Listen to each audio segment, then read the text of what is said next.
So there's an opening and a closing to the time period when you started working and the last day you started working. So that way, if it's a case where you're working 10 years in Jamaica or whichever country you're from, they can recognize that you are working as a nurse for 10 years during this time period. And if at that time when you sign on with the company as a full-time nurse or a staff nurse and they're saying, well, we don't recognize your international years of service because we don't have any proof, remember, you have your paperwork already set out. Just pull up your paperwork and say, well, this is my job offer from 2002 and this is the time when I left, my resignation letter from 2016. So that way they can look at it and be like, okay, then we will go ahead and start paying you.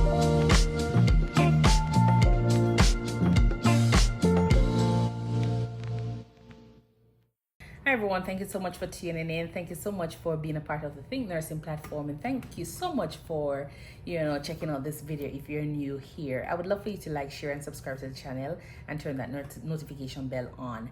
So today I'm going to talk to you a little bit about nursing salary, and I'm talking specifically about nursing salary as a transitional nurse coming from Jamaica. I'm going to use my experience and explain a little thing or two so that way you can actually have a better understanding as what to expect on your arrival here in the US. So when I signed my contract, at the time I signed a contract in Jamaica prior to me getting a job, and the contract, it was pretty lengthy, but the long and short of it is that you were able to see your rate that you'll be paid when you arrive in the US, and that was going to be for the term of the contract. The contract was going to be a 3-year contract, and it was going to be set up in a way where you can actually complete a certain amount of hours and then transition or sign on to the company as a full-time nurse and then complete your additional hours. So the contract is a 3-year contract, and it is, I think, about almost 7,000 hours. So for example, the company says we need you to do 4,000 hours, and if you complete 4,000 hours, then at that time you can actually sign on and become a full-time employee with the company. So that was my goal, because I wanted to get the opportunity to finish up and do additional things. So depending on what is happening in your personal life at that time, you can always go ahead and modify or make changes to when you want to sign on. But it has to be a case where at 4,000 hours, and that's, for example, you're going to be signing on at that time. If you don't sign on at 4,000 hours, then I think the expectation is that you're going to be completing the entire 7,000 hours and then be done with the contract itself entirely. So technically it is like 2 contracts in one you're signing. One with the company and one to say that you're going to be signing on with the company and be paid what the regular rates of a staff nurse would have been. At the time when I did it, it was a case where I was being paid $26 or $27 per hour, $28 per hour, and there was a $1 differential for everything. $1 shift differential for night shift, $1 differential for being a charge nurse, and if you're on call, there was gonna be like a $2 differential. At that time, I was in Maine, and Maine was very cold. So when I realized it was that cold, I wasn't planning on staying in Maine for that long.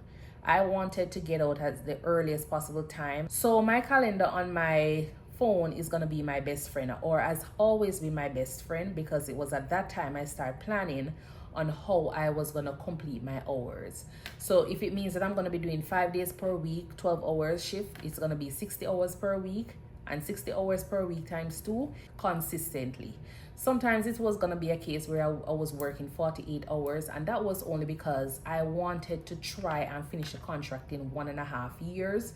Plus I had other things that I was dealing with, like trying to repay my student loan.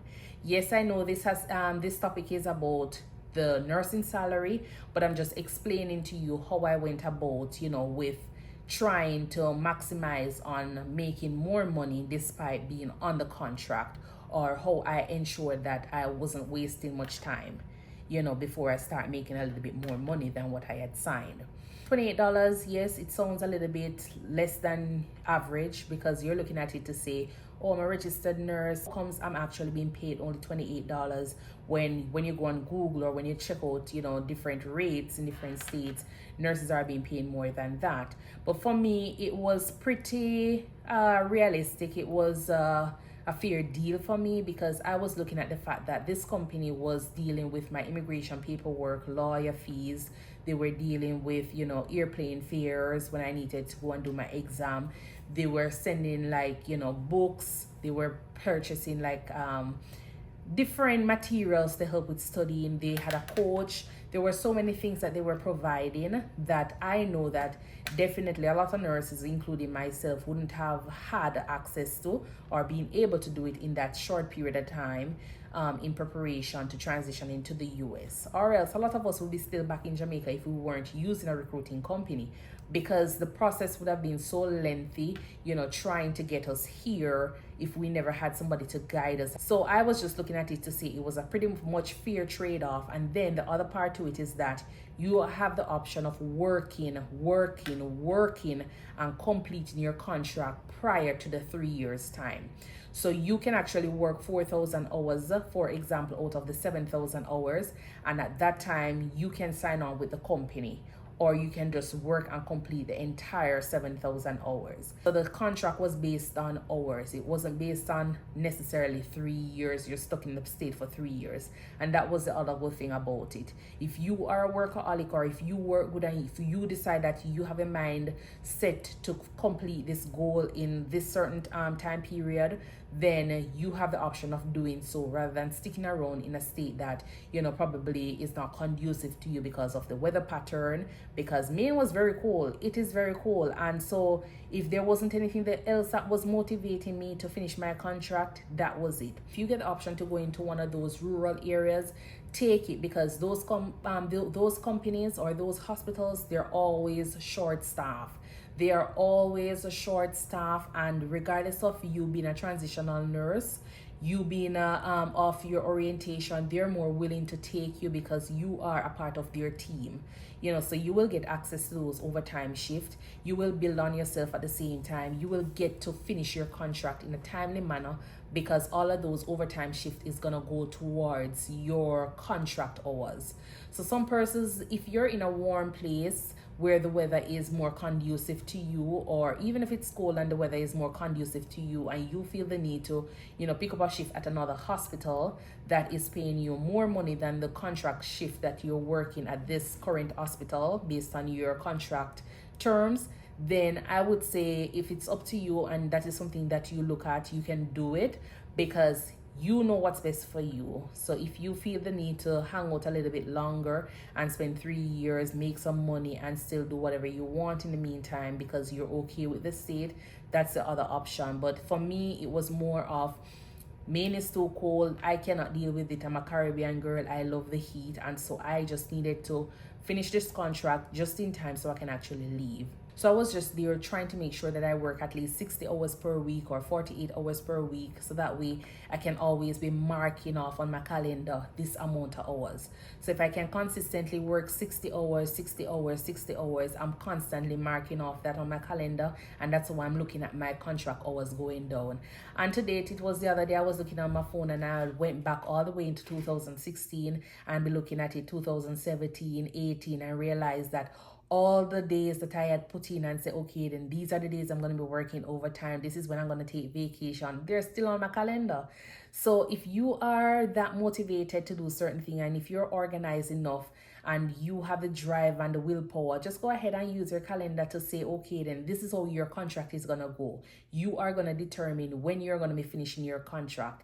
You're not going to have, different things come in and throw you off your game with completing your contract.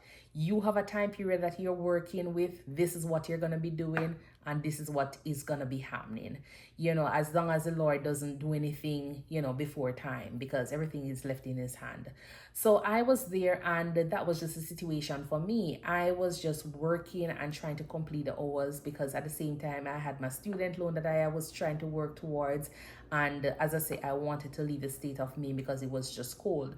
But then I got pregnant, and so what I had to do was to rearrange now to look at how I was going to actually transition from being a transitional nurse, you know, to being a full-time nurse. If this is what is normally happening at this time period, I want to be able to sign on as a full-time nurse because I want to benefit from the short-term disability, the long-term disability, the insurance that they have that is cheaper than the one that your recruiting company will give you. I want to get FMLA. I want to get every single thing that a full-time nurse can actually get. So I was able to transition to a full-time nurse, and then probably like a week or two later, I was able to go on maternity leave because I had every single thing planned out. So that's what I'm saying. Like, if you have certain things planned out, you know, in terms of how you want it, then you can actually maximize on it. And that's how you're going to be able to save and reap some of the benefits of being a full-time nurse. In terms of getting your money a little bit more, you know, when you become a full-time nurse, some facilities, they do not recognize your international years of experience. And so what I encourage persons to do is ensure that your first job letter, go and dig it up from now, go and look for it. If it is in a box under a bed, if you don't know where to find it, go and get it from the regional office so that way you can have it in time for when you're transitioning. Take a picture of it and have it on your phone, send it to your email or something. That way you can actually have it to prove that this is the date you actually start working as a nurse in Jamaica or whichever country you're from. And then when it's time for resigning, and that's why I said to people, do not walk off a job because you're going to foreign. Do not leave your job or burn any bridges behind you because you want to ensure that you have some form of, you know, closure with your job. Ensure that you have that resignation letter, not only on paper, but you want it signed and stamped by the hospital administrator to say this is the date you actually finish. So there's an opening and a closing to the time period when you started working and the last day you started working. So that way, if it's a case where you're working 10 years in Jamaica or whichever country you're from, they can recognize that you are working as a nurse for 10 years during this time period. And if at that time when you sign on with the company as a full-time nurse or a staff nurse and they're saying, well, we don't recognize your international years of service because we don't have any proof, remember, you have your paperwork already set out. Just pull up your paperwork and say, well, this is my job offer from 2002, and this is the time when I left, my resignation letter from 2016. So that way they can look at it and be like, okay, then we will go ahead and start paying you. And then the other thing I would suggest is that your CGFNS certification, which is the credentialing body, I would just say go ahead and do the extension on that for at least another 4 years, just in case you have some hospitals that are saying, well, we need some proof to say that your education requirement is equivalent to the US. Yes, we have to get it to come here, but for some strange reason, some places I've visited, they're like, well, we can't find you when we do the background search, we can't do this or whatever. So if you have all of that documentation available to you, you can always just send it to HR and then they can use it to say, okay, then let's call this place, let's call this place. And if there's a CGFNS certification, then CGF certification is an internationally recognized body. So they will be able to better accept that. And then know, you know, we'll be able to pay you and get you started, even though they don't get the official go ahead from whatever process they normally would use. But if you have those hard copy or soft copy available, then they can actually try and go ahead and start the process with you, as long as, you know, their administrative team, you know, they're comfortable with the information that they've received, they will just go ahead and use it to actually get you on as a full-time staff. And when you get on as a full-time staff, that's when you're actually going to be making more money now.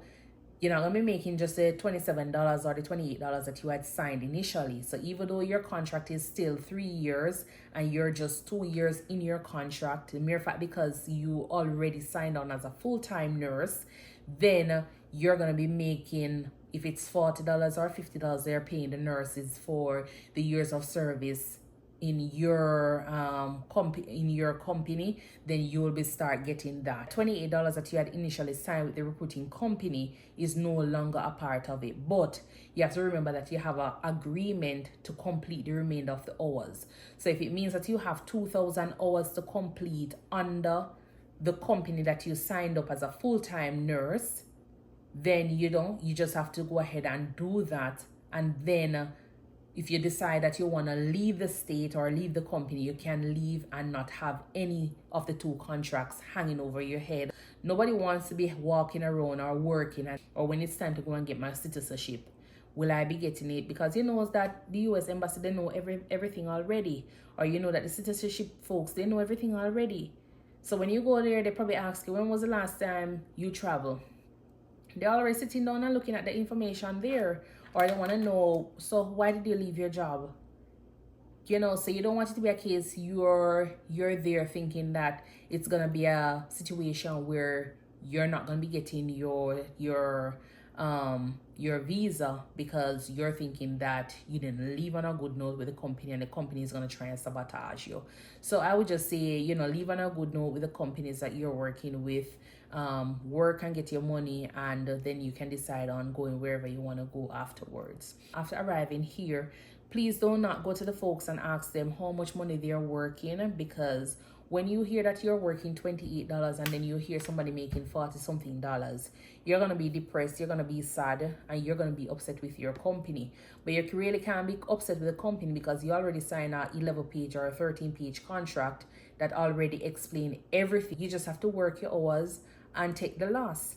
So I would just recommend any questions you have before signing your contract, just go ahead and ask the company if it's a case where you think you need an extra dollars. Because I've seen persons, you know, they want an extra dollar or two because the rate just seem a little bit low and they already have like a certain amount of expenses. They go to the company and they say, hey, I need to talk to you regarding this. Is there any way for you to increase my salary? And they'll probably just bump it up a $1 or $2. But it's going to be based on a case-by-case basis. So if you don't let anybody know your situation, how are they going to be helping you? So I would just say, go to them and ask them, send them an email or text message, or when you're at the transitioning program location, because at the time we were at one location, you can always, you know, walk into their office and talk to them on a one-on-one basis, which was pretty good.